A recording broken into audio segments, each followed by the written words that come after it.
छत्रपती शिवाजी महाराजांनी ज्येष्ठ शुद्ध त्रयोदशी शालिवान शके 1596 म्हणजेच 6 जून 1674 स्वतः राज्याभिषेक करून घेतला आणि एका सार्वभौम राज्याचा जयघोष केला. कित्येक वर्ष गुलामीत राहिलेल्या मराठी मुलुखात नवचैतन्याचा सोहळा पार पडला. छत्रपती शिवाजी महाराजांचा राज्याभिषेक हा अत्यंत व्यापक आणि भारताच्या इतिहासातील एक अत्यंत महत्त्वाचा प्रसंग होता. राज्याभिषेकावेळी छत्रपती शिवाजी महाराजांनी छत्रपती हे पद धारण केले. छत्रपती म्हणजे सार्वभौम आणि सर्वसर्व राज्याच्या कारभारासाठी अष्टप्रधान मंडळाची निर्मिती केली आणि राज्याचा कारभार आणि पदे वाटून देण्यात आली. छत्रपती शिवाजी महाराजांच्या राज्याभिषेकावेळी महाराणी म्हणून सोयराबाई आणि युवराज म्हणून छत्रपती संभाजीराजे महाराजांचाही अभिषेक करण्यात आला.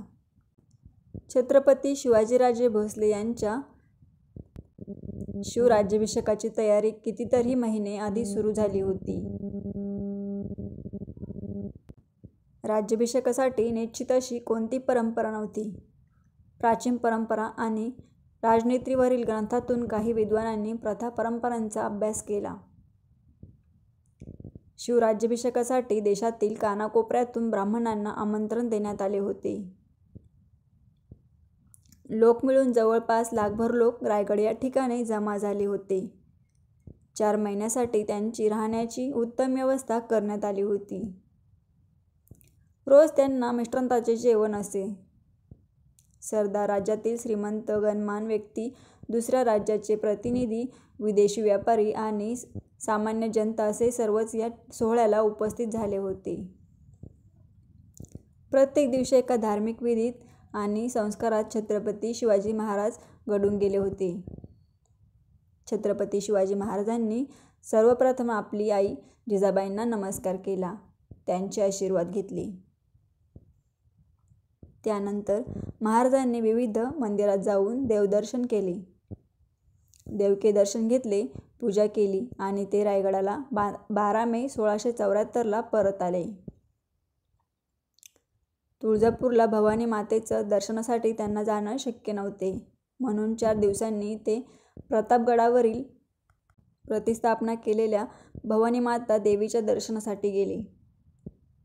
त्यावेळी 1.25 मन सोन्याची छत्री भवानी मातेस अर्पण केली. 21 मेला पुन्हा रायगडावर ते धार्मिक विधीत गुंतून गेले.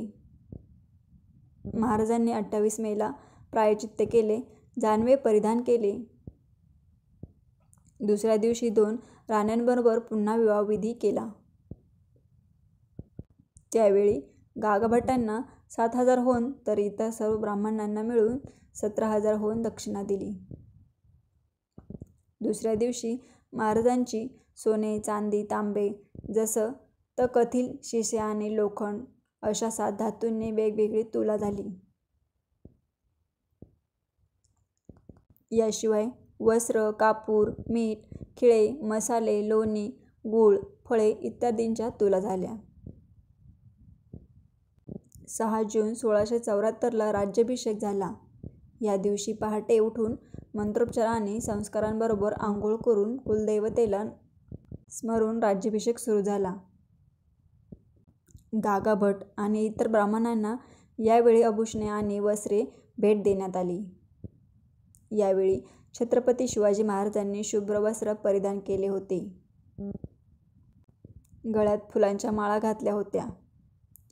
राज्याभिषेकात राजाचा अभिषेक आणि डोक्यावर छत्र धरणे हे 2 प्रमुख विधी होते. 2 फूट लांब, 2 फूट रुंद अशा सोन्याने मढवलेल्या मंचावर छत्रपती शिवाजी महाराज बसले. शेजारी उपारण्याला साडीचे टोक बांधलेली सोयराबाई दुसऱ्या मंचावर, तर बालसंभाजीराजे थोडेसे मागे बसले होते. अष्टप्रधानातील 8 प्रधान गंगेसारख्या विविध नद्यांतून आणलेले पाण्याचे जलकुंभ घेऊन उभे होते. त्यानंतर ते जलकुंभाने छत्रपती शिवाजी महाराजांवर अभिषेक केला. त्यावेळी मंत्रोच्चारणाने आसमंतात आणि विविध सुरवाद्य निनाद होते. 16 सुवासिनींनी पंचारती ओवाळली. यानंतर छत्रपती शिवाजी महाराजांनी लाल रंगाचे वस्त्र परिधान केले. जड जवाहीर अलंकार परिधान केले, गळ्यात फुलांचे हार घातले, एक राजमुकुट घातला. आपल्या ढाल, तलवार आणि धनुष्यबाणाची पूजा केली. मुहूर्ताच्या वेळी राजसिंहासनाच्या दालनात प्रवेश केला. राज्याभिषेकाचे दालन हिंदू परंपरेनुसार 32 शकून चिन्हांनी सजवले होते. सभासद बखर म्हणते त्याप्रमाणे 32 मन सोन्याचे 14 लाख रुपये मूल्य असलेली भव्य सिंहासन सोन्याच्या पत्र्याने मढवलेले होते. छत्रपती शिवाजी महाराज सिंहासनावर आरूढ झाले. 16 सवासणींनी त्यांना ओवाळले. ब्राह्मणांनी मोठ्या स्वरात मंत्राचे उच्चारण केले. प्रजेने महाराजांना आशीर्वाद दिला. शिवराज की जय, शिवराज की जय च्या घोषणा दिल्या गेल्या. सोन्या चांदीची फुले उधळली गेली. तालवाद्य, सुरवाद्याच्या जयघोषात आसमंत भरून गेले. ठरल्याप्रमाणे प्रत्येक गडावरून तोफा डागल्या गेल्या.